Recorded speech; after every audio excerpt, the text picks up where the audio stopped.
Yo, guys, we are going to get started here. We've got Dave Dey and Steve Trang. Oh my gosh, Steve Trang, What's my up? buddy. How you doing, bro? Good. How are you? Dude, we're going to have some on the movie. Hold on Awesome. just a second. I'm going to get Dave in here too. Holy moly, Dave. Wow. How you doing, man? Bro, how are you doing? This is going to be really good. I think a lot of people are excited about this. I've got a little over 100 people watching right now, but we're just starting, so we should get a little bit more than that. I've got this streaming to a couple places, my creative finance page. I think look at this. Jimmy is one of my subject 2 students, and he got his first 2 deals ever last week utilizing subject 2, calling on expired listings, which is one of the best strategies for creative financing. So congrats to Jimmy, you're a freaking man. And everybody's a fan of Steve Trang. Oh, absolutely. Everybody. I got a couple people. Bro, you're a legend. I was just telling Jamil and Brent Daniels the other day, I said, I would be nowhere near where I am right now without Steve Trang. Not even close. So I think that we all work for what we got. I don't want to take any credit away from what you've accomplished. I think that if I worked, I would have definitely. It's kind of like somebody made this post a couple of months ago. I really loved it. It was, I would rather crawl in the right direction than run in the wrong direction. And you have definitely allowed me to continue to run in the right direction. I appreciate you. I love you as a friend. Thank you so much. Dave Dey. How you doing, man? Bro, this is really good. I'm glad that we got you on here. I think, look at this, Brian Rice. Thank you, Brian. We're going to talk about raising private capital, and I think it's incredibly important to talk about right now because not only are wholesale profits getting tighter, the world is getting more competitive. So either A, you've got to look at your deals as cash flow deals where you maybe need some private lending, or you want to do some fix and flips, and fix and flips require capital, right? And they require, I think for guys like Steve, guys like Dave, guys like me, we think of it as like a second nature. It's like, oh yeah, I need 25 grand to put down on this deal. Okay, either I pull it from my wholesale business or I've got 15 lenders that'll give me that money. But it seems like, no offense to you, Steve, this is just an analogy or this is just a saying. It seems like when we're talking about raising private capital, people think we're speaking Chinese, right? I was not aware of that saying. I appreciate that. So it's not just raising private capital. It's like, man, you're speaking a completely different language. So raising private capital is completely lost on a lot of people. In fact, people who have been in this business a very long time, it seems like raising private capital is lost on them. Now, what I want to start out by saying, and then I'm going to have Dave jump in for a minute, introduce himself, and I'm going to have Steve. Obviously, everybody knows who Steve is. You wouldn't know who I am if you didn't know who Steve was. But I want you guys to talk about what you've been working on because it's something that I've been really excited about. I just launched my subject 2 coaching mentorship, and so I've been a little bit overwhelmed with that the last couple of weeks. But now that that's stabilized to a certain degree, I'm going to start jumping into your guys' Friday session, awesome, where Dave Dey is educating people on how to raise private capital. So, number 1, thank you guys for showing up. Thank you for hanging out. I think providing value is something that is absolutely missing from a lot of the gurus out there. I think you guys are the type of people that are going to answer anybody's types of question about raising private capital. So we're going to have a lot of fun today. Now, that being said, I would love for both of you guys to introduce yourselves, starting with Dave, and then we'll jump into Steve. And then I want it to come back to Dave and tell us about what you have been up to the last, 4 weeks, 5 weeks? Yeah, about 4 weeks now. I think we're into it about 4 weeks. Is that right, Steve? Yeah, we're about to do our 5th week. Exactly. Cool. So we're coming on the 5th week. I want you guys to talk about what you've done over the last 4 or 5 weeks, and then what is coming up the next 7 or 8 weeks, if you guys don't mind. So without further ado, Dave Dey, introduce yourself. Tell people what you're all about. Why should they listen to you and how you can help? And then let's jump over to Steve. I love it. I love it. First of all, I want to apologize to everybody. I haven't gotten to my barber yet, so I'm rocking the Unabomber look. So I do apologize. I was actually thinking I'd just go with that for a while, but this is who I am right now. I figured at least I'd put on my life is good hat. That way, I'm only vaguely intimidating at this moment. But and of course, I'm rocking my Big Cat Rescue team, Carol Baskins. But well, Bro, I love that. but no, guys, I wanted to introduce myself. So I've been doing this for about 20 years, a little over 20 years now. I've been a part of over 2,000 deals.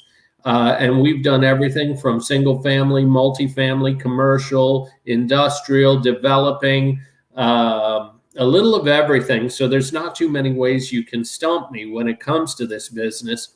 And the thing that sets me apart and that does give a reason for you to want to listen to me is because, with the exception of one single deal, only one deal, and it wasn't even my primary residence. So with the exception of one single deal, I have only used private money, hard money, and creative financing. So you pick up a few things over the years. And, so I like to say that I was a rags to riches to rags to making it back again story. Because when I first started, it was 5 adults, 3 dogs living in a motel room. I got one of those stories built for late night infomercials and such. But after that, after I started building my business up and such, we rocked it during the boom, of course, during the market boom between 03 and 07. When I first started, it was back in 98. And so we've not only been through one boom and bust, we've actually been through 2, because we were also through the .com bubble and such. But when we really built it up, was during that 03 through 07 timeframe. And, people were just throwing their money after deals and throwing their money to investors, kind of like they have been over these last couple of years. But this is the one thing. 08 really turned into a nightmare when the bill came due on all the stuff that was going on. And I have to say that 08 was a really, really rough year, because the deals got better, actually, but the money had disappeared. And from that point on, I realized that my emphasis did not need to be just on finding the deal. Most people say, if the deal is good, the money will come. I say, if the money is good, the deal will come. And that's literally what changed with me. And it was in 2009 when I actually started to realize that even though the money had disappeared from the public eye, the deals were great and so on and so forth, but what happened is I found out there was a select niche of investors that were succeeding. In fact, they were thriving in that market. And so during that time frame, I decided to see what they all had in common. And the number one thing is they actually were backed by relationship and private backers and private lenders, and they had the money to take advantage of those opportunities. And I know some of those people that have literally retired off of the purchases that they made during the 2009 through 2014 bust. And when that happened, I started researching them. I started seeing what they were doing. And then I realized something very interesting. The money that had disappeared, but was still in the market, was actually hiding in plain sight, right in public records. And So from that point on, when I actually learned to navigate public records to be able to find and secure all the private backers that I needed, I actually turned into a deal generating machine. And we did some of our best deals during the rough times. And I got to the point where I can actually say to you, and why should you listen to me? Because I can actually say this: you could put me into any area of this country, and within 7 days, I can raise more than enough money to do any deal I want to. Love it. Dave, I think there's a couple of things I really loved about what you were saying is that the money is hiding in plain sight, right? So like when this whole COVID thing happened, a lot of my hard money lenders were sending out emails to us saying, hey, we're changing our guidelines, or hey, we're going to pause lending, those types of things. Now, I'm not anywhere near your claim with raising private capital, but we have a pretty decent amount of money of private lenders. And for us, we looked at that as an opportunity to go buy more deals, because our competition was going to have a hard time because they primarily only use hard money. They're not using private lenders, right? So I am really excited about learning a couple of things today. I know you and Steve are doing a whole 12-week program teaching people on every Friday, and you guys have had a lot of amazing reviews from this. But Steve, tell me how are you utilizing Dave? How are you leveraging Dave's experience to teach all these people? What are you doing, and what does that look like over the next couple of weeks? Well, it's really easy, right? So you know Kristen, she's my integrator, right? She works for Max Cash Offers, where she basically does what Max and I need her to do. And so she's on the calls.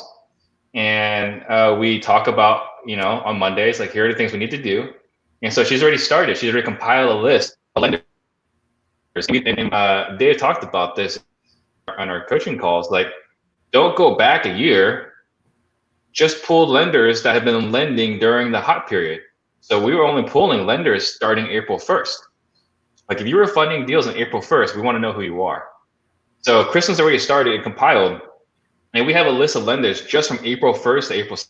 We haven't made it through the other 3 weeks of April or any part of May. We're overwhelmed with how much data and information is already available. Steve, that's really weird. I haven't gotten a copy of that list yet. Yeah. Let me see what I can do. It might be stuck behind a paywall. I don't know. It's in the mail. I promise you, it's in the mail. So, Dave, or Steve, so you guys have started working on this, and 100%. Obviously, you're seeing a lot of fruits of your guys' labor and what Dave has been teaching you guys.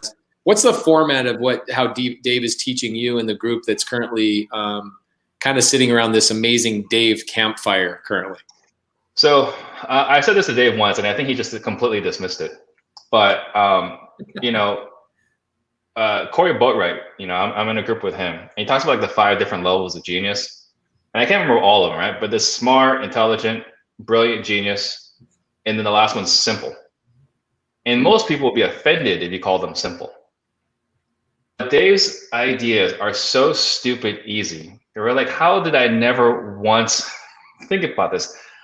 No offense, Dave. I don't think Dave's a rocket scientist. Dave just asks better questions than anybody else I've ever met. So if Dave wants to find a way to do it, he's asking better how questions than anybody else. And so we're just taking that information and leveraging it. It's unbelievable. Love it. So what's the format of how you're teaching people? Like when you called me, you told me what you were doing. Mm-hmm. And you said, hey, do you want to join up with this? I was like, bro, I've got like 1,500 people signed up for figuring out if they want to come into the Subject 2 course. Yeah. I got to focus my time and energy on that. As much as people think like I have an endless amount of time, how much I work from 2 o'clock in the morning till 10, 11 o'clock at night. I just couldn't fit it in my schedule. And now that's been handled. I want to come back and revisit this conversation because I'm joining you guys' Friday calls now. But What is that format? Tell me about the format. So it's really simple. We start at 12 on Fridays, 12 o'clock Pacific, 3 o'clock Eastern. And Dave just shows us how to effectively use public records. we all have access to public records. Dave shows you how to look at it, how to search it, how to digest it, how to actually break down a document. And you go through these rabbit holes of, you think you've got one lender and it leads you to more and more lenders. It's kind of crazy. So I'll give you a perfect example. I had a deal that we bought, and we're talking about all the hard money lenders disappearing, right? So we had a deal brought to us at 220. ARV we thought was about 310, but it was brought to us at 220. We said 220 is not going to work for us, and we told them it's got to be at 200. So they went back to the homeowner and got it down to 200, and so we bought it. But before we had the money, I was like, okay, well, my number one private lender is gone, and let me call some hard money lenders. And I said, Dave, hey, you got any resources? And in less than 20 minutes, Dave has sent me 19 lenders from public records. 19. It's crazy to me. Damn. So it's amazing how efficient and effective it is. Before we get into some questions, okay? Because here's the format. Steve calls me up. We're friends. Very lucky to be Steve's friend. Originally, I was just Steve's contractor, and I had to prove myself to him. But I was Steve's contractor for a while, and then we became friends. And Steve and I've been very, very blessed to be around him and in his circle. So Steve calls me, he goes, "Hey, I've got this idea that I'm working on. I want to share it with you." And you told me about basically you're hiring Dave as a mentor to teach you how to raise private capital at a much higher level. Because just to be clear, Steve Trang has one of the best private lenders I've ever heard of, like the terms and what they were willing to do.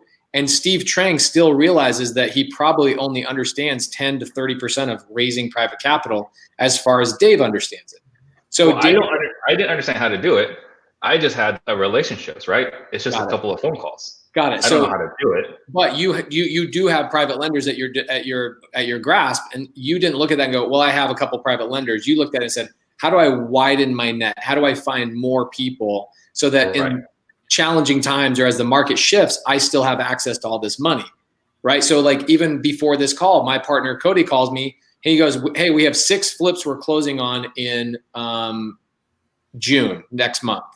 And I say, "Awesome." And he goes, "I just want to let you know I've already contacted this lender, and this lender. We're good to go. Everything's being funded," right?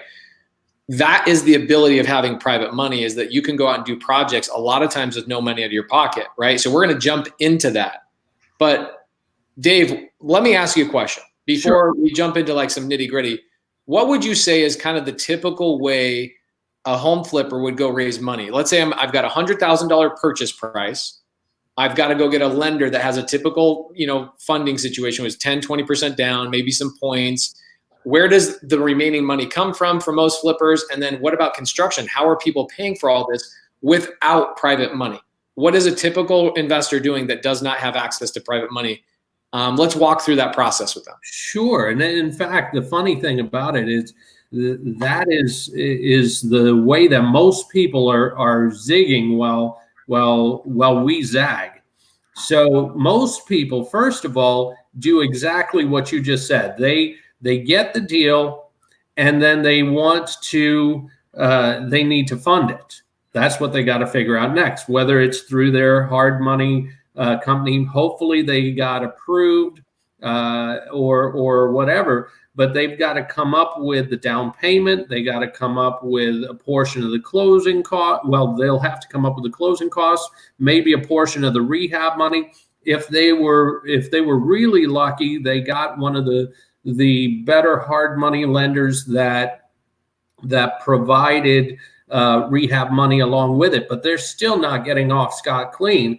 And what's the average purchase at, say, 60 to 70% of ARV in the Arizona market? I'd say 150. Wouldn't you say, Steve? 120 to 150.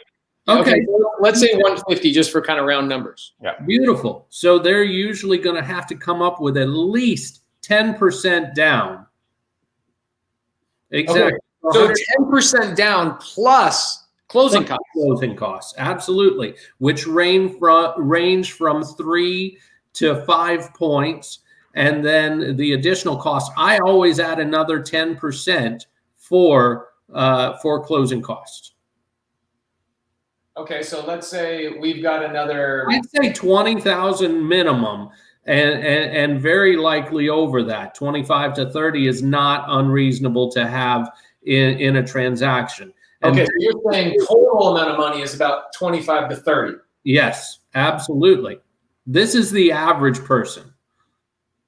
And let me be clear for everybody, Steve and I do this all the time. I am trying to ask questions I think a lot of people in the audience are probably wondering and don't even quite understand what fix and flippers actually have to do. It's amazing how many wholesalers don't understand the conveyor belt, meaning we are at the beginning of the conveyor belt. There's a product and it's moving all the way down. At the end of that conveyor belt is a happy family moving to the house. But there's a fix and flipper that needs to renovate that property before that happy family moves in there. How does the fix and flipper fund their projects in a normal world is what Dave Dey is currently going through right now. Absolutely. And you made a great point right there.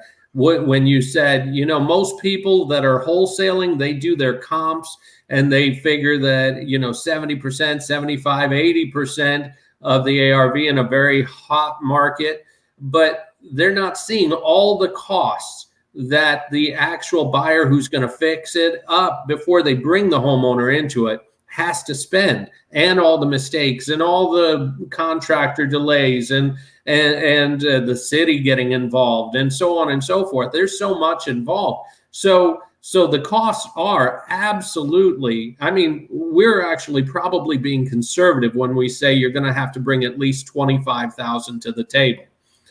But most people, what they're going to do, they're going to get the deal. They're going to find, then they're going to start hopping on their whatever process. I call it the hard money shuffle, where they go contact the brokers, the hard money lenders, look on Google, go to their RIA, go to all the different places, and they try and find the money. They try and get approved. They go through the underwriting process, so on and so forth. They get, especially right now when the hard money tightened up, they get a redraft of their requirements, and now it's not 10%, it's 20%, and the credit requirements, so on and so forth. Let's say by some magic they actually get it done. Now they got to do it all over again. For us, we call it, that's the 1, 2, 3 method that I say that people go through with the hard money shuffle. We do the 3, 2, 1 method. We go to the private backers. We find the lenders. We actually make the relationships with them. So our first step is to find the money, not the deal. And then we make relationship with that money. It's not because they are already lending in public records. We see public records don't lie. That's one thing that's very powerful to know. The only reason they're showing up is because they pulled the trigger. They actually opened their wallets up and they backed somebody to do a deal. So we reach out to them, and then we find out what the private money wants. It doesn't make sense to reach out to them and throw out a deal on $150,000 single family when they want to do commercial, or vice versa. Hey, Dave, I'm going to cut you off because Sure. I think all three of us have no problem talking. This is true. Probably primarily you and I. Steve is pretty reserved. He knows when to talk, when not to. You and I are just like freaking fire hoses, right? So let's go through a couple of things. So Alexander Scott, Ryan Bailey. I'm not sure if you were trying to fit 4 first names into one moniker, but I really like that. Alexander Scott, Ryan Bailey. I like it. But Alexander, I would love to answer your question. Anybody that asks a dope question, I'm going to actually bring you on the live. Okay, so this link that I'm putting in the comments right now will allow you to come into the studio, and I can pop you up on the screen. So if you don't ask a dope question, you're not coming on the stream. But Alexander, I actually would love to have you on the stream. I'd love to see your face. I'd love to see you ask that question yourself, primarily because it's a good question. Secondarily, you posted it 17 times, so we would see it. I appreciate that. While you're coming into the stream to ask that question, What I'd like to do is I'd like to finish what Dave was talking about with the 1, 2, 3 method. Sure. Okay? So Dave, I go buy a house from Steve Trang, the wholesaler, for $150. We open escrow. I got to go put earnest money down, right? Absolutely. So are you considering the earnest money, the closing costs, the down payment to my hard money lender, all of that would be my 25 grand? That should be somewhere. Does this include any renovations?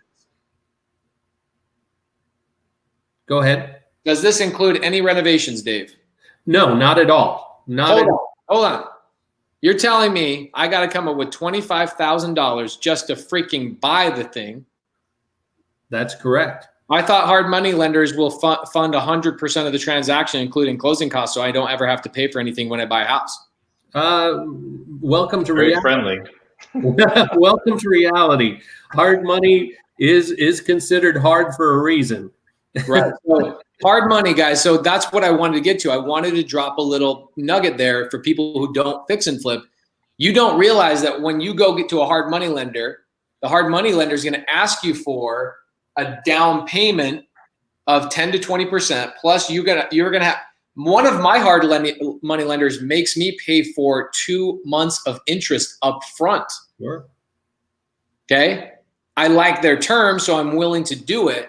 But my lender asked me for 2 months of interest up front. Where does that money come from most fix and flippers, Dave? Where does that money come from? Well, it has to come out of their pocket normally. I know a handful of my cash buyers because I don't want to give them my private money lenders. That's like my little secret sauce. My cash buyers will typically go get a credit card. They go to a company called Plastique, and they can swipe their credit card online, and Plastique will send them a check.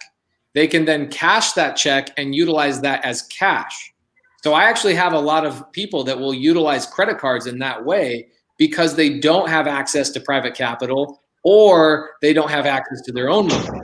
Absolutely. That does happen quite a bit. They either have to come up with it, they have to come up with it some way, or they're not getting the deal done with hard money. Right. Oh, look at this. I like this comment. Is it Friday yet? There it is. I love that. So now in this situation, let's say that I've got a house that is like a 250 ARV. I bought it for $150 and it needs a $40,000 renovation. Absolutely. So in that situation, what you're saying is that I bring $25,000. Can you hear me okay? Yes, sir. So I bring $25,000 to the table to secure the funding, which means my lender is actually only funding $125,000. Sure. Then I have to put in another $40,000 for the actual renovation into the deal. That comes out of my pocket or from a credit card if I don't have private money. Well, and there are a couple of hard money lenders that will provide the repair money, but keep this in mind. They want you to do the work first. So you're still going to have to come up with the money. Yes, that's a really good point. So those guys will replenish you. So you go do the work and then you ask for a reimbursement. Usually when I was doing that a couple of years ago, it was like I'd go do $10,000 of work. I'd get reimbursed $10,000. But you would basically have to have about $20,000 in cash because what would happen is I would spend $10,000, but it would take a week to get the reimbursement from the lender. So I didn't want to stop working. So I would then deploy another $10,000 and it would basically continue to recycle. So I still, in this $40,000 situation, even with a lender that will replenish me, I still have to have $20,000 in cash capital to be able to get that lender to work with me. And that's considered a good hard money lender right there. Right.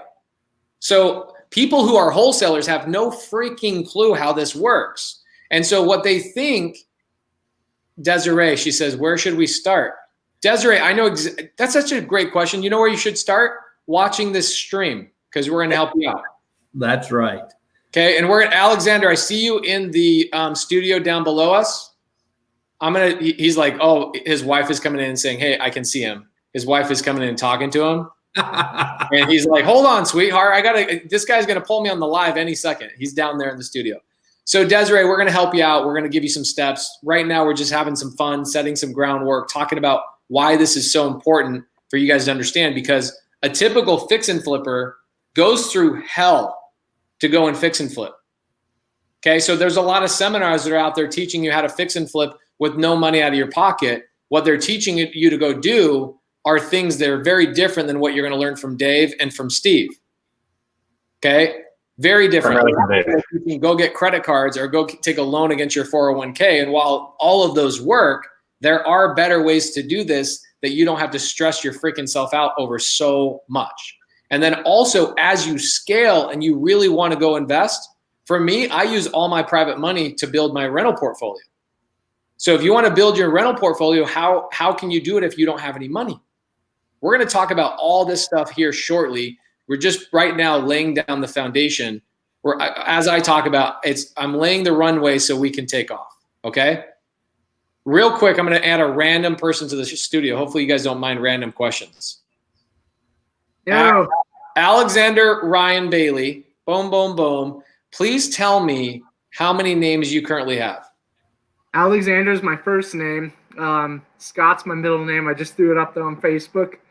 But Ryan's my mom's last name, and Ryan is my mom's last name. Bailey's my dad's last name. They got married 3 years ago. I was born when my dad was 17 or so, and I got my mom's last name at birth and added on Bailey, and now it's a whole long name. I almost feel like the first time I heard what subject 2 was, like trying to understand what it was. That's how I feel right now. To him. Honestly, it's an attention grabber. Chris Chico says the same thing. He brought me on the live, and that was the first thing he mentioned also. So I know Chris. I'm questioning whether Chris Chico's name is actually Chris Chico, by the way. I wondered the same thing too. It's like, come on, dude. So Alexander, I don't know that Dave and Steve saw your question. I saw it because I'm kind of monitoring this whole stream. For everybody that's out there, this is one of the most common questions that gets popped up. And you got Dave Dey, Steve Trang, and little old Pace here to answer your question. What was your question? Please tell the audience. My question was in regards to private money for the marketing purpose. Yeah, that's it. Basically, cold calling, marketing for private money. You're not licensed to sell securities. So how do you get around that? I feel a little bit more comfortable when I'm talking to sellers who are looking to sell their house, and if they're older, instead of letting it sit, getting 0.01%, I'll bring it up then. But in regards to calling people, random people, or a lawyer or something like that. So, Dave, should we go get our securities license? No, you can, and there's nothing wrong with it. I'm not saying you should, by the way. I'm not saying you shouldn't either, okay? This is kind of one of those things where I'm going to say, you know what? I'm not an attorney. I only play one on TV. But no, it's a great question, and you're absolutely right. Now, let me first start out there. And by the way, you threw out a nugget yourself, which I want us to touch on. This Alexander Ryan Bailey is actually a pretty smart cookie. So go on. No, true. So we'll start off with answering your question, and then we will touch on your nugget. So number one, you are absolutely right. There is no way legally without a license that you should go cold calling for money. You are absolutely right. And so number one, we don't cold call for money. That is one thing that is absolutely off the table. The rule with the SEC is about the SEC goes and deals with cold calling for money and raising capital on an open forum and so on and so forth. What they do Dave. Yeah. You, Steve, and myself are a little bit more advanced, so we forget we got to stop and tell people what acronyms are for. So what the SEC, what is the SEC and what do they do? Why should we be worried about them if you're talking about them like they're the boogeyman? Well, they're not really a boogeyman. What they are is they are the department of the government that basically is watching out for the little old lady that has their retirement account, that they don't want some big bad investor or actually this big bad con man to steal that little old lady's money. And so they put in guidelines. And by the way, I'm hearing an echo. Is that coming from me or from someone else? Or? That's probably from Alexander. I'll mute him. Okay. I just didn't want to, I didn't want it to affect anyone else. So that's what the SEC is about. They're actually there to protect the consumer from being defrauded. And so they put guidelines in, including licenses and requirements to make sure that the only people that you put your money with are people that are qualified to handle that. Now, what they do not cover is relationship. And that's where we come in. We're actually not trying to raise money as a securities. What we are trying to do is we're trying to build relationship with individuals with money that may be interested in backing us on future deals. So number one, we don't ask for money on a first contact.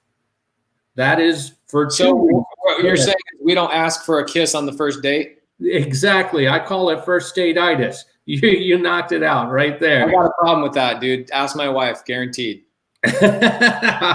Well, I call it first date-itis because how many first dates have been ruined by over-anxious guys trying to get a home run on the first date? So if you know you're not going to get any, in this case, money, you can calm down and work on the relationship. The SEC determines relationship 3 touches. Okay, that's 3 individual contacts with that person. So we are not asking for money on a first call. We are strictly calling to build relationship. And it's the same way that you would build relationship with one of your sellers, like you said, which brought up that amazing piece of nugget that you brought in that I want to share with the rest of the group. One of the places that you could find money that 99% do not ever do this. You can ask 2 questions. And if you ask these 2 questions, you will find more money, find more deals than 99% of the investors out there. These are 2 questions they don't ask and they leave millions on the table. Question 1, you've got them at the table, you've closed the deal, you've provided a great service. The first question, what else you got? You know, I bought a mobile home park from an investor in Texas, Lubbock, Texas, a 240-unit mobile home park. And the first question I asked him after we closed, what else you got? He says, well, you know what? If you had asked me a year before, I had 5 more parks. I've sold them all, but at least, you know, and that's the point. If I had asked him a year before, I wouldn't be on this call. I'd be somewhere on an island in my own quarantine. But would you have shaved, though? That's the question. Would you have shaved your beard during that time frame? Would you have had your own personal barber? Would you have made that kind of money? No, I would be so hairy at that point, there wouldn't even be a question about it. You would just see cousin it right here. Right. So Alexander, one of the things that he's talking about, just for everybody, just let me recap real quick. Because I just invited Jory, my brother, my friend, somebody who's been on Steve Trang's show. I've invited him because he raises private capital from time to time as well. He does a lot of creative financing as well. And I think he's learning from Dave Dey right now as well. Just talking him to him today. Which tells you a lot. When you've got a guy like Jory who is doing creative financing in multiple states, he's raising private capital, and he is in the mentorship with Dave Dey, tells you a lot, okay? So we're going to get Jory on here in a minute when he gets my message. But Alexander, what you were talking about is you said, look, I hear a lot about securities violations. It's called solicitation is what it's specifically called. Correct. So you're soliciting, you're selling yourself to an investor. You're trying to raise private capital. So it's one of the reasons why raising private capital is so hard and so difficult for people to understand is like, if I'm not allowed to market myself and I'm not allowed to market my properties, how am I supposed to raise private capital? I know 2 people who have gone to federal prison for securities violations for solicitation. And what it was, here's what it was. This is really interesting. It was a gentleman who was raising private capital, and his competition was following him on Instagram and was like, this guy's raising private capital through Instagram and Facebook. I'm going to notify the SEC that he's raising private capital through social media. That is a no-no. Now, what Dave is talking about, he's talking about friends and family. There's basically a way to thwart the SEC in the sense that they have a clause or terminology in the code that says, if these people are existing friends and family, you can now approach them. And that is what Dave, I believe, Dave, that's what you're talking about, is the building relationships so that the SEC no longer looks at these people as people you are soliciting. Instead, they are friends and family. They are existing relationships. Exactly. Because, if I were to ask my rich uncle to borrow money for a deal, that's not a problem because it's a relationship. And that's the way that we're going to, in fact, we call this relationship backers. That's what we actually call it. We don't call it private money. We don't call it private lending. We call it relationship backers. So, and then the second question that you brought up, and it's phenomenal that you did, from your seller.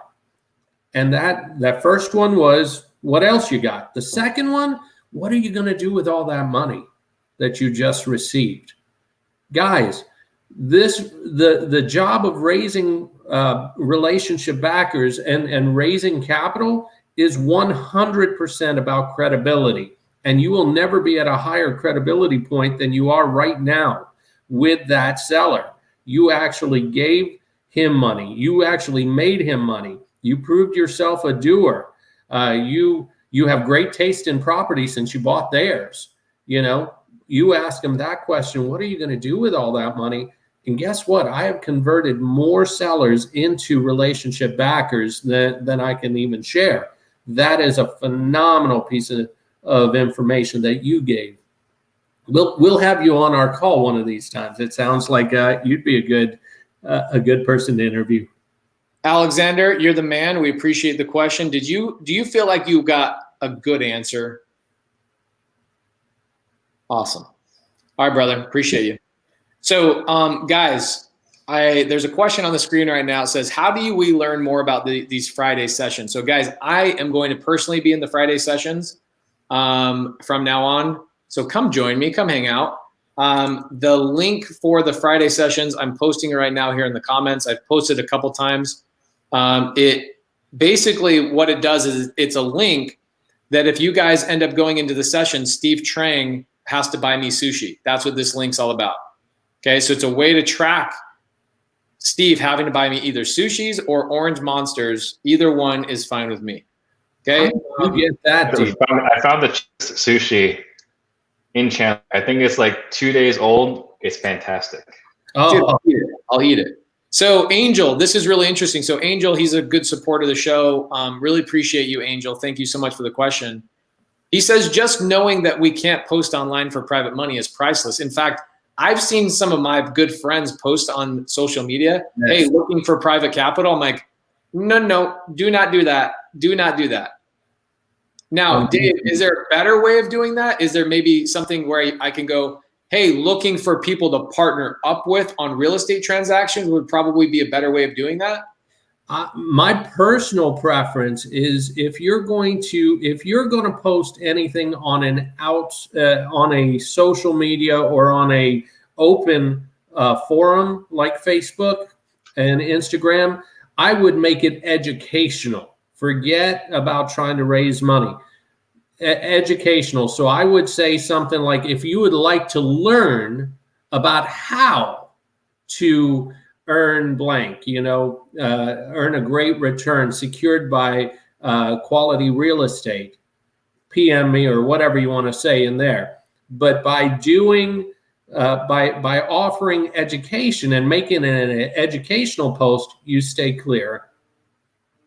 Love that. I mean, it's kind of like Grant Cardone before he put all his funds together. Now, here's the difference. When you go out and you write a PPM, and you actually put a Reg D offering together, you can solicit. You can go and put advertising on. You could go on TV, but you can't take on non-accredited investors, which is another thing. We could talk about that, but I think like that's kind of getting into the world that's not even what you teach. What you teach is why even bother with a lot of that stuff.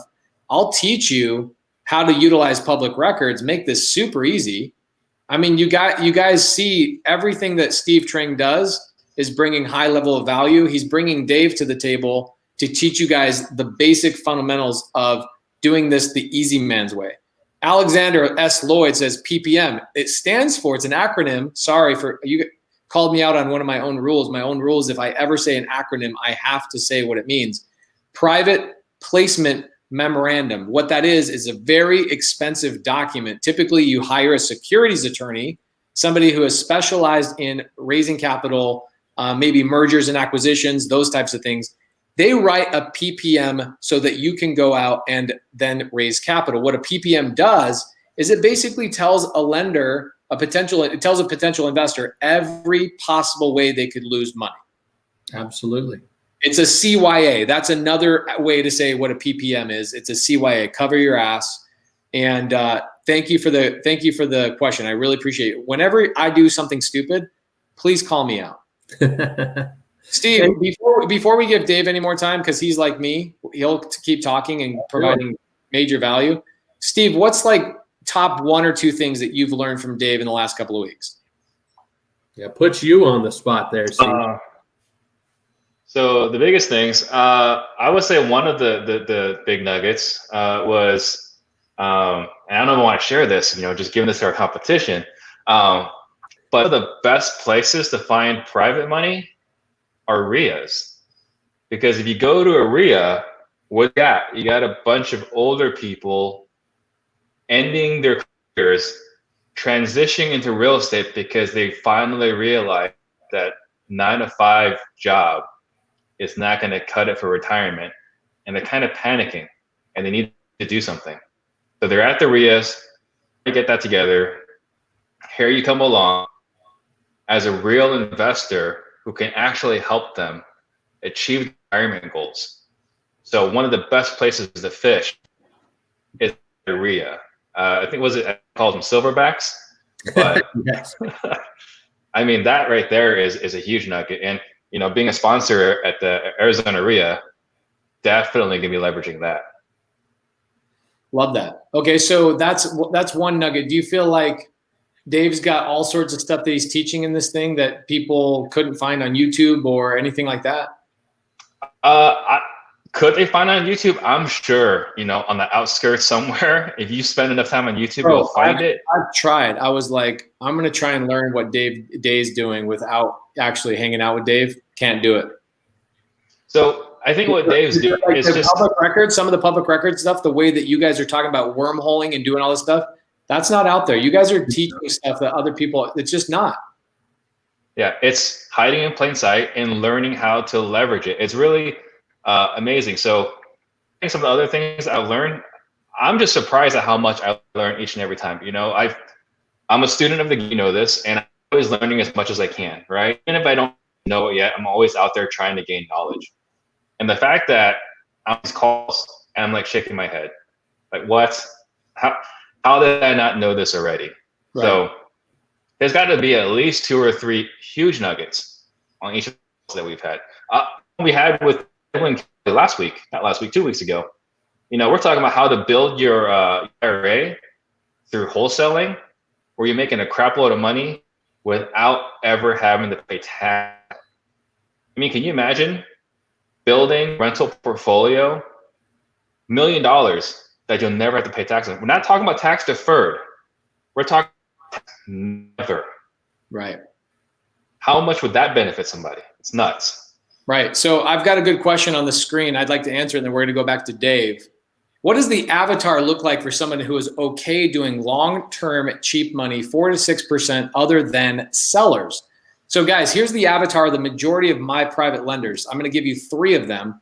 One of them, I've got an amazing lender. He is the largest real attorney in the state of Arizona. He has 47 attorneys underneath, largest private attorney, not some big firm. He has 47 people working for him. He was a referral from somebody because I was saying, hey, I've got all these projects I want to fund. Somebody referred him to me, good friend. And I end up getting on the phone with this gentleman. And I said, well, what are you trying to accomplish? Because I don't know if I'm a good fit for you. That's what I told the investor. I do what Steve Trang teaches people in his sales mastery. I did the pull away. I said, I'm not sure if we're a good fit for each other. What are you trying to accomplish?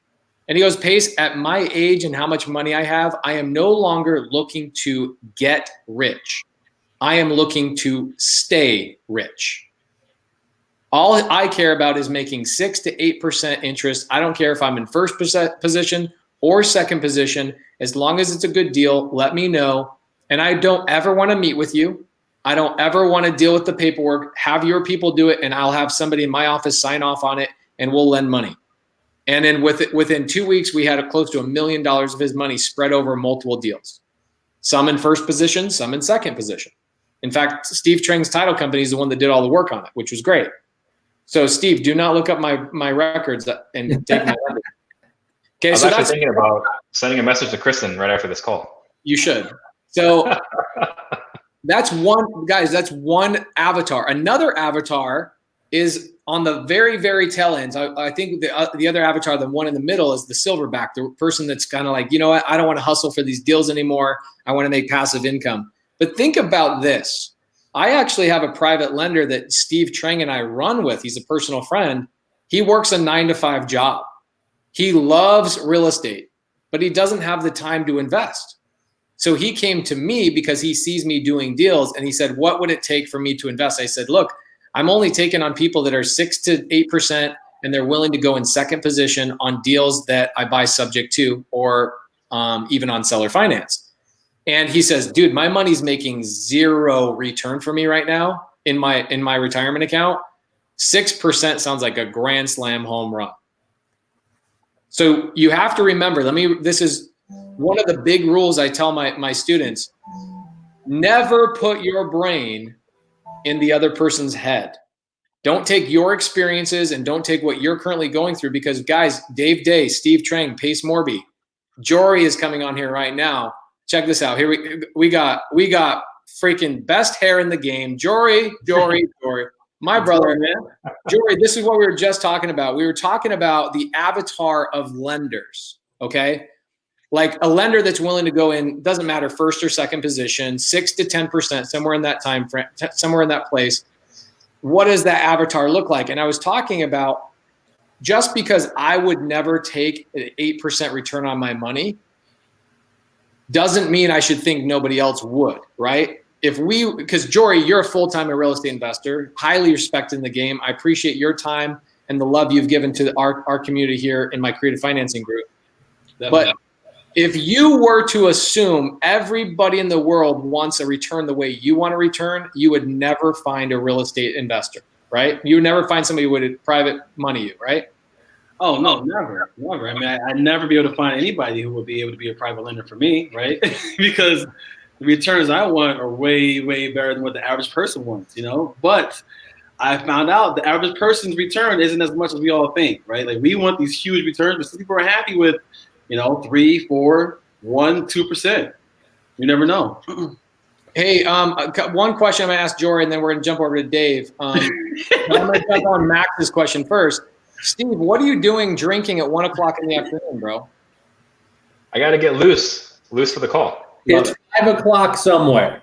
Hold on. Steve sent me a text on my birthday and made fun of me for spelling some stuff wrong.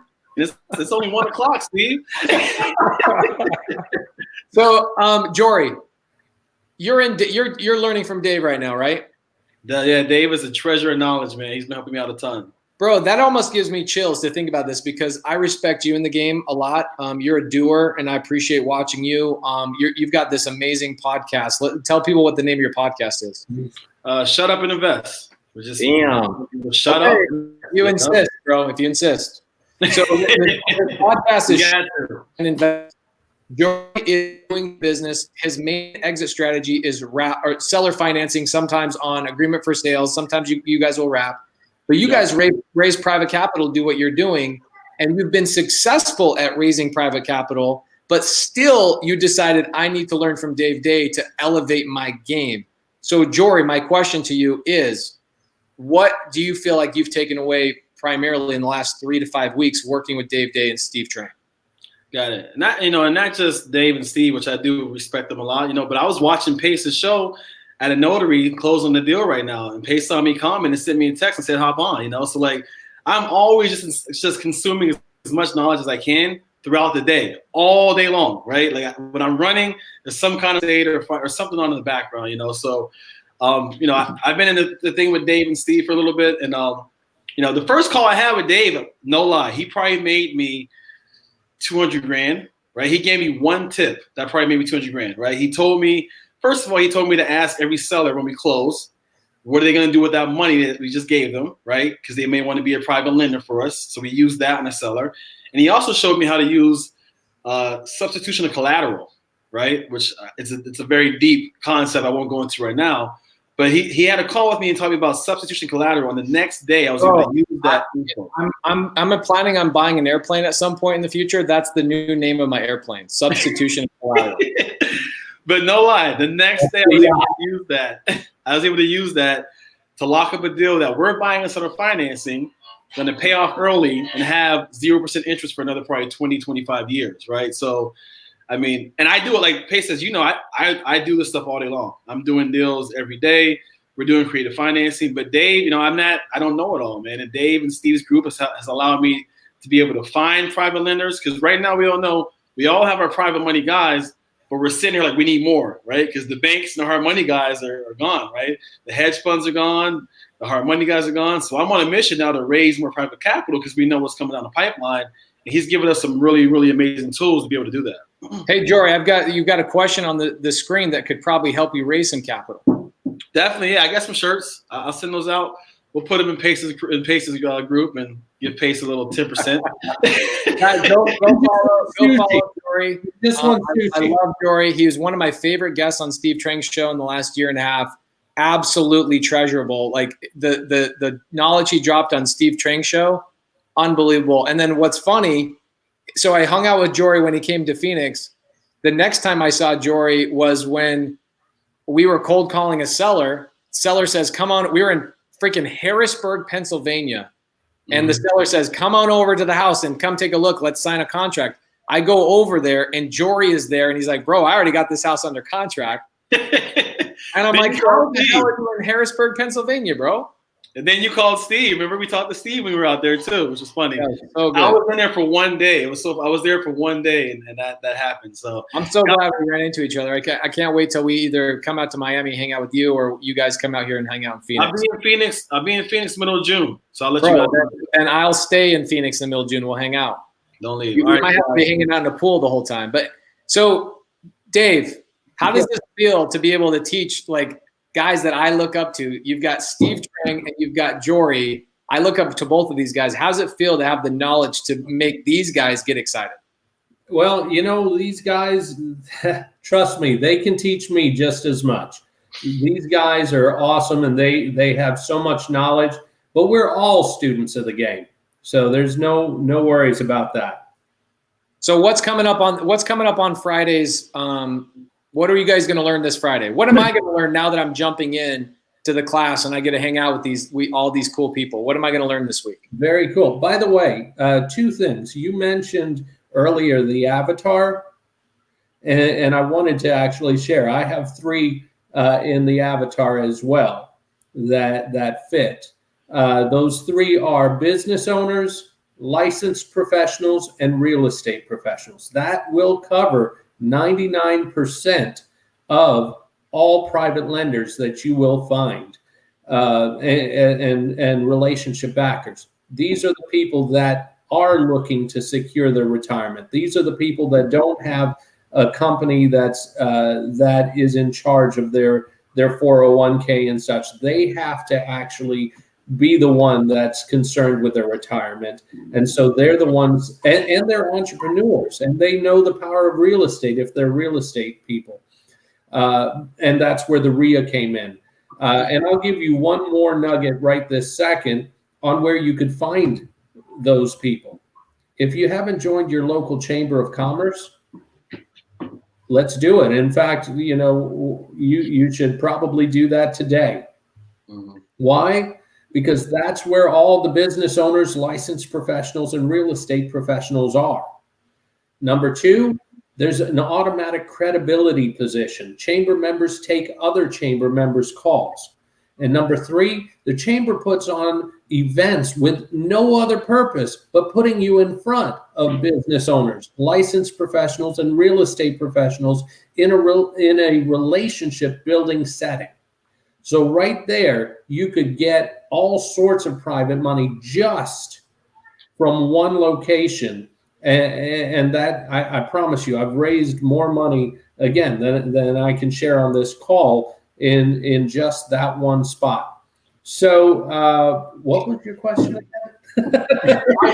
My question was, what are we going to learn this coming Friday, bro?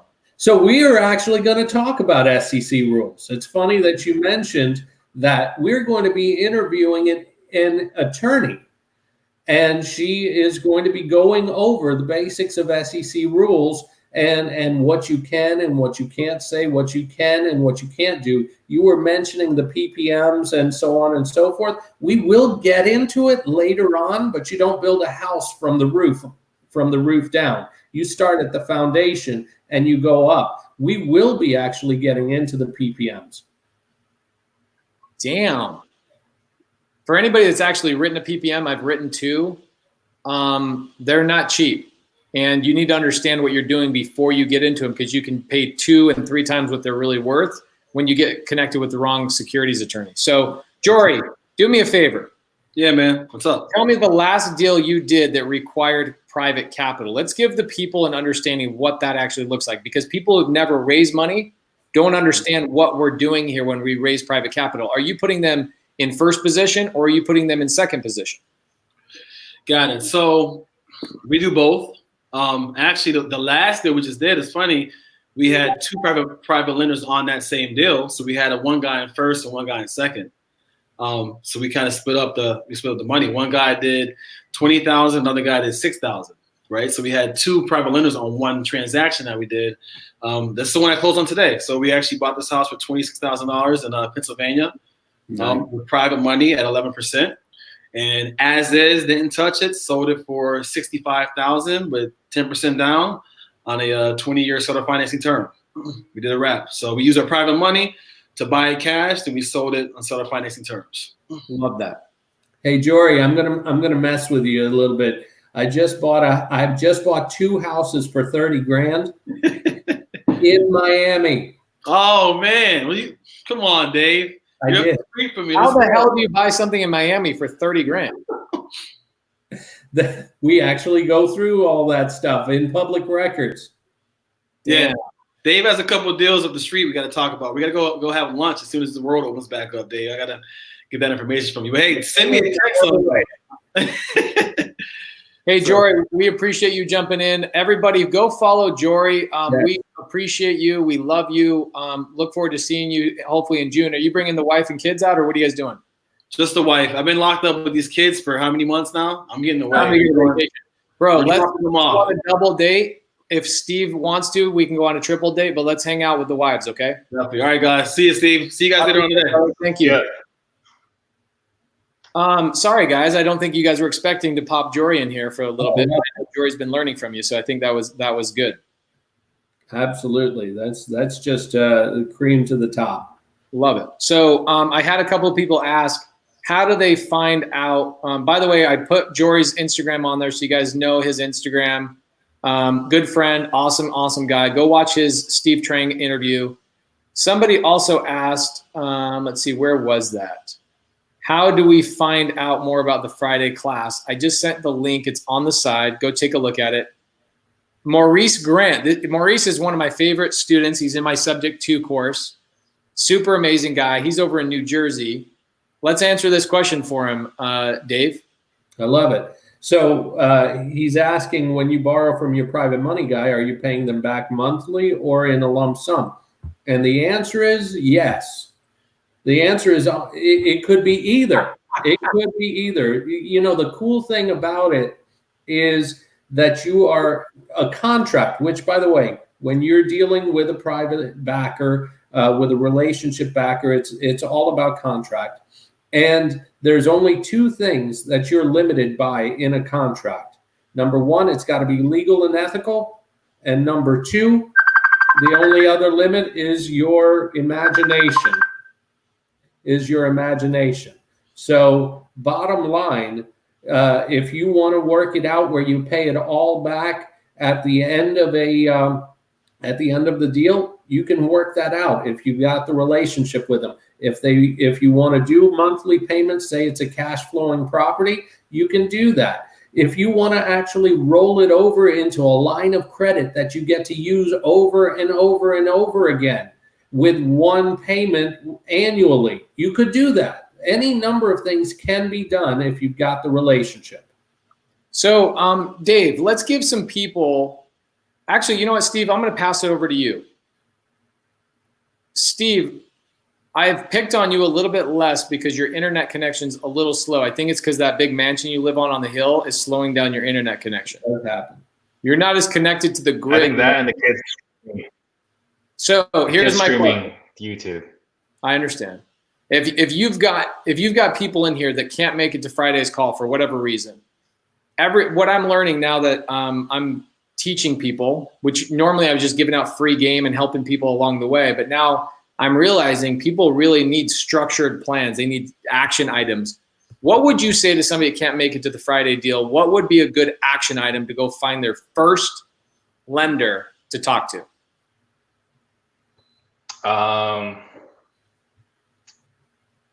think if you're going to go through the money program, I think talking to friends and family, I can say, like, when we first started buying houses, it wasn't like I just had a pile of money.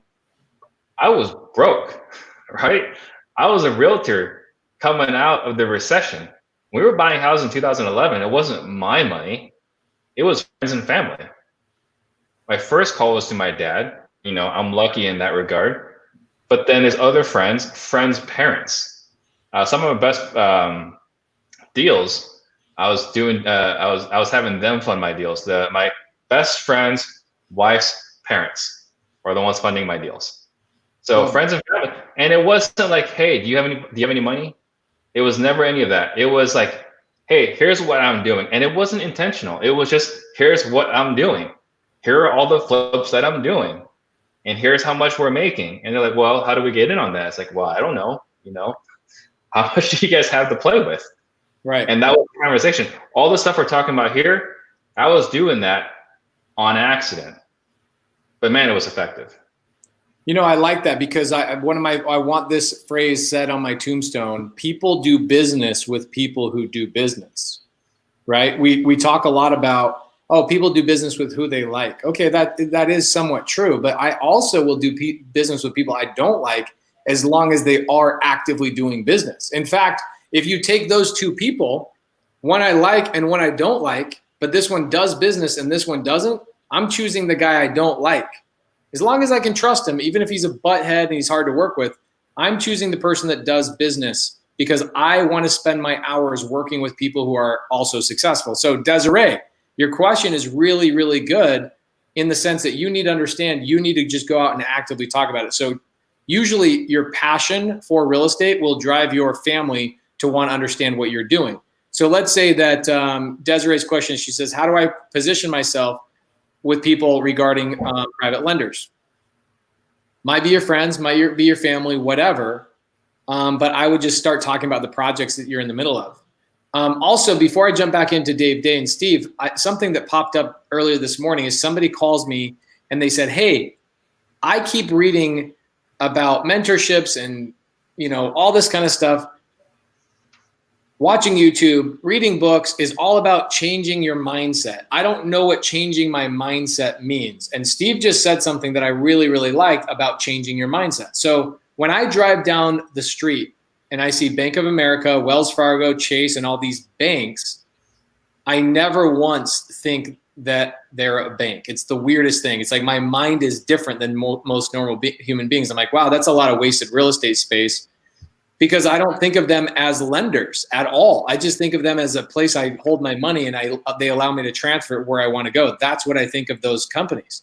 When I think of a lender or somebody I can borrow money from, it's an individual. It's the people in my cell phone that I just literally scroll through and go, who can I ask for money for this month on this flip, right? Most of the time, you just find a good group of investors that just want to keep investing with you. But as you scale and grow, you've got to grow your phone as your Chase, Wells Fargo, Bank of America, the people you can go to actually get money.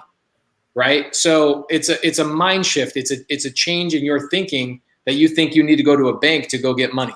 That is actually the opposite of what Dave and Steve are teaching here.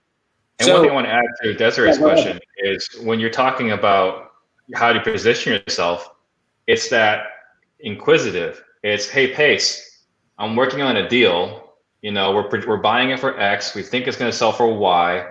You know, we're going to offer an investor this amount. What do you think of that, Pace? Why are you so gangster, dude? Why is that's such a gangster way of doing it? I love that. Right? And you're going to say, well, I want to make 8% of my money. Well, don't talk to anyone else. Bring it to me. Love it. So, you know, what's funny is, so my lender, this is really interesting. My lender, who I just picked up from referral, we just got about $1 million from him, both in first and second position on some of our long-term holds. I told him, hey, on these couple of deals, I'm only going to have you involved for probably 12 months, and then after they stabilize, I'm going to refinance the first and the second out into a lower interest rate amortizing loan. He says to me, he goes, well, hold on, I would give you money and amortize it, and I'm like, oh my gosh, I literally never asked him if he would give me a loan. So he has money with me at 8% interest only, but after I stabilize it, he'll refinance it into an 8% amortized loan because he doesn't want his money going somewhere or sitting in his bank account. He wants it deployed. So super interesting to basically present things to him and let people know what you're doing and give them the opportunity to come and invest rather than pitching it to them. I freaking love that, Steve. That's really good. So Dave, we're going to be learning this week about SEC rules. Are you going to have a securities attorney in or a real estate attorney that understands securities? We have both, actually, that are going to be coming on between 2 different weeks. We're going to start with the basics with an attorney who does know securities law. She actually has a small private lending course of her own, but she will be going over the do's and don'ts and so on and so forth. A few weeks later, we're going to have a securities attorney who's going to be going into the deeper stuff. So both is the answer. How about your cake and eat it too? Love it. So Anthony Moore, you know, this is what's cool about Anthony. Anthony just talked about how he completed a business portfolio credibility check kit. I think that's great to send to potential investors. He's saying he's getting a lot of value today. So Dave and Steve, I appreciate what you guys are doing. As we try and wrap this up, why don't we talk about, you know, the last 10 minutes or so, why don't we talk about the opportunities coming down the pipeline that if you're in this game and you're not raising private capital, what kind of things are you going to be missing out on over the next 24 to 36 months? Well, here's the thing. If you're looking at what smart money's doing or big money's doing, that's where you can actually see what you should be doing. Kind of like if you want to be the biggest fish in your little pond, do what the biggest fish in the ocean are doing. You know, so with that being said, one of the biggest examples that I like to use is a hedge fund called Blackstone.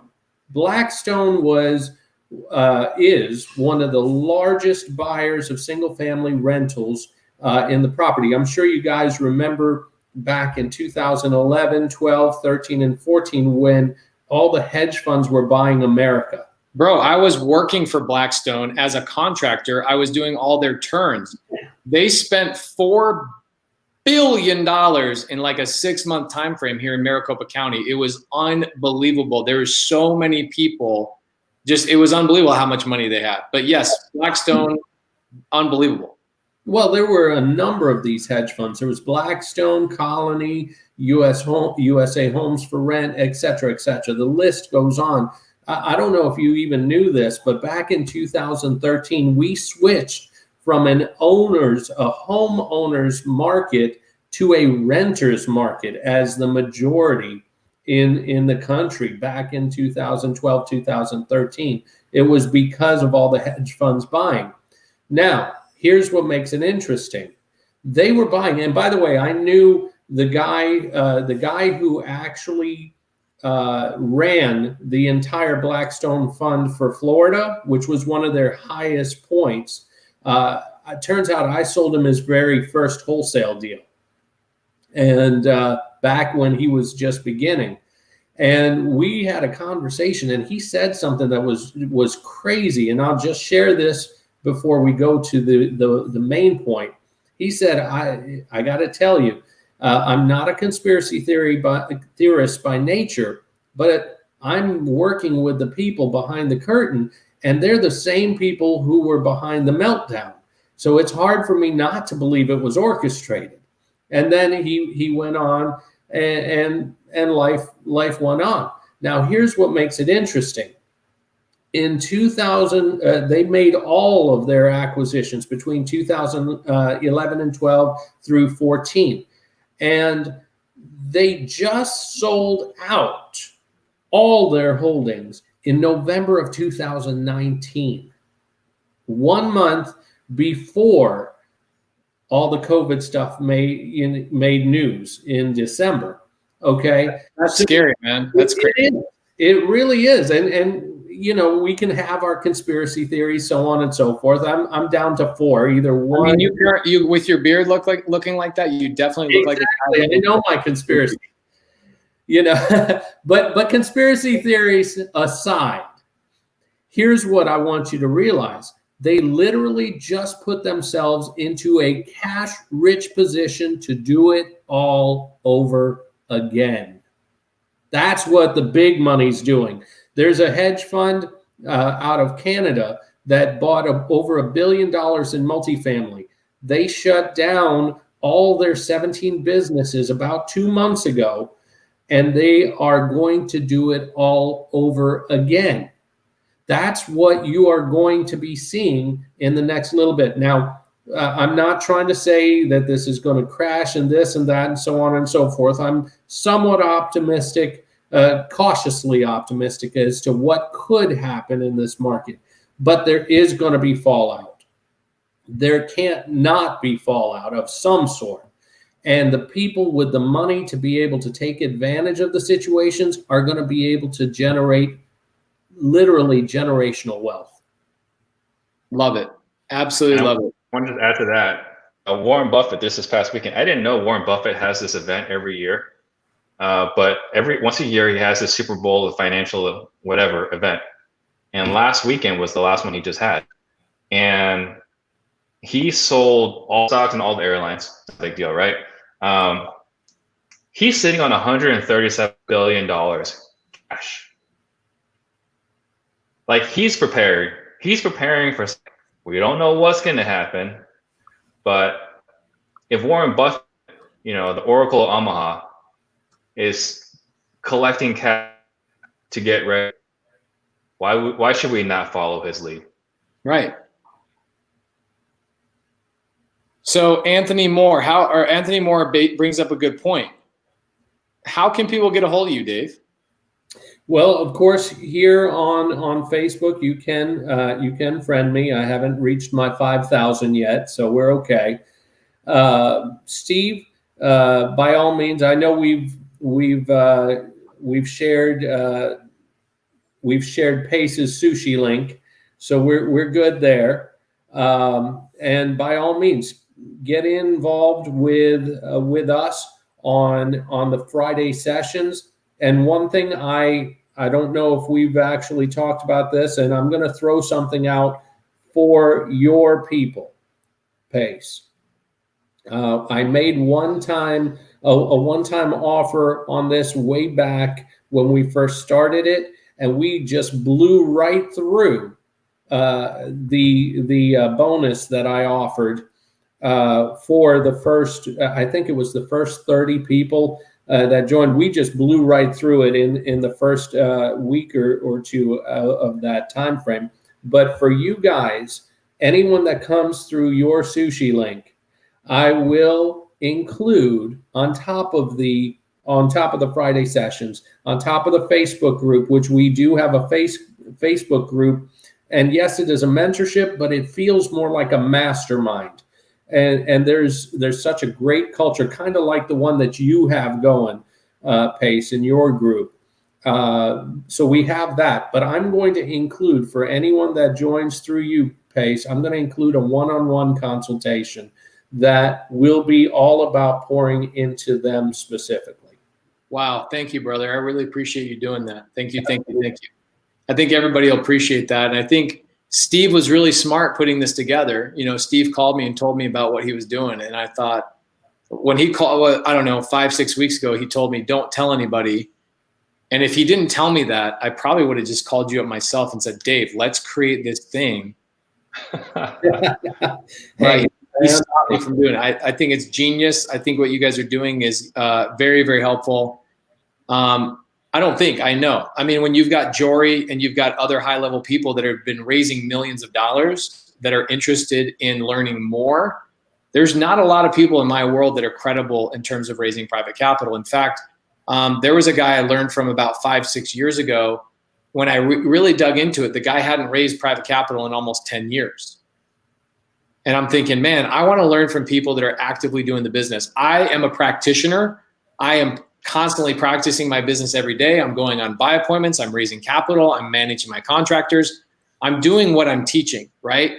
And that's what I like about Dave and Steve, is that you guys both own operations and run operations that still you're actively buying houses and you're actively raising private capital. So you're running into the crap that other people are going to run into, so they can be educated on exactly how to avoid or overcome those issues. Absolutely. And next time, I promise I'll be a little more clean shaven. I don't think there's some women out there that probably prefer a beard, so I think you're okay. Okay, all right. So I just want to go on the record and say Dave's crazy for offering the consultation call. I agree. It made me cringe, actually. I was like, "Ooh, man, he's gonna." This is like when you put out your cell phone on our show. So I think he's crazy, but I've shared this before.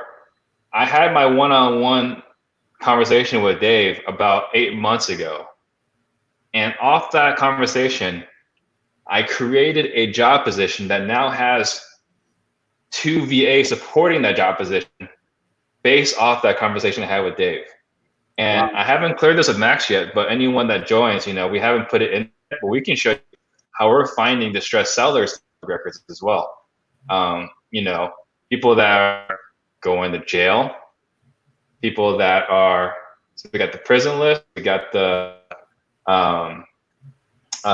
pro list before we can get at the public records. There's actually some processes beforehand, so we can share some of the things we're doing to find this list before you can get it from a data provider. Stephen Crawford says the one-on-one call was awesome. Love that. Very cool. So guys, I typically am like such a long-winded dude that I have to remind myself to cap I tell myself, give everybody an hour, and then it's going to go an hour and a half. I think that I would love to go through like whiteboard breakdowns of how all this works, but you know what? We got other businesses to run, and we got to get back to regular daily activities. So what time is the Friday session? Because I got to put on my calendar. Friday, 12 o'clock Pacific, 3 o'clock Eastern. And it's about 2 hours. It's like an hour of knowledge and then like 45 minutes of Q&A. Okay, so are you guys prepared to now have Pace in your group? It's going to go into an hour and a half of Q&A. Bring it on. Bring it on, brother. I'm ending it. All right, guys, I appreciate both of you guys. I think everybody got a lot of value today. So everybody, if you know me, you know Steve Trang. There's no, like, absolutely hands down, I would say top 2, top 3 value providers in all of real estate, wholesale, fixing and flipping, etc. Dave Dey bringing massive value with raising private capital. And Dave's a deal doer as well, a deal maker. So guys, follow both these guys if you're not currently following them. And by the way, anybody that's watching, Cody Barton and myself, my business partner, are going to do a live tomorrow talking about how we manage our business with virtual assistants. And we're going to do screen sharing and showing you guys exactly what my partner Cody does all day long. I tell people, I am the face of the operation, but Cody is the backbone. So if you guys want to see the backbone and how it works, Brains. right, he is going to be doing screen share tomorrow on VAs and cold calling and all that kind of stuff. So thank you guys all so much. Last words, Dave. Last words, Steve. Go ahead, Steve. I would just say, I think that Dave's crazy for giving everyone a one-on-one call. And I think it's crazy that he made me price it so cheap. So if you guys, we're going to raise the price. Like, that's not like a question of if we're going to do it. We're going to do it. So I think anyone that's interested, I would join now before it goes up. Appreciate it. So guys, all I got to say is that, we want to pour into you. Everyone on this panel wants to pour into you. That's the real purpose of why we're doing this. We don't get rich off of these things. And like Steve said, I'm going to be pouring in a whole lot more than just the Friday calls and so on and so forth. We want you guys to be successful. Steve and I are actually talking about a challenge we're going to be doing in the next little bit. # no student left behind. We'll talk about that very soon. But guys, we really want you guys to be successful, and this is one of the key elements. Deal strategies, deal processes come and go. Money will stay in style forever. So you guys do need to be a part of this. Come on and join us, and you won't be sorry. Appreciate everybody. Thank you so much. Tune in for tomorrow, Cody and I. And Steve Trang, when are you going to get your next episode up on Real Estate Disruptors, bro? I've been craving it. Man, I'm hoping by the end of the month. That's the hope. Once everyone can fly safely, I think we can fly. But once someone's willing to fly comfortably across the country, the show will be. Who's your next guest? Man, I've got some amazing people that are hammering me to be on the show. I've got this unbelievable buffet. I feel like I was at the Bellagio. Dave, I haven't seen Dave's settlement statements yet, so I can provide those. Yeah, Dave is gonna be on the show. He asked me, and I was like, "Well, let me see what I can do. Let me check the schedule." But I think we can put Dave on the show. Hey, Dave, where do you live right now? In Palm Beach, in Florida. It's so funny because you look like you live in Arkansas. Right about now, you're right.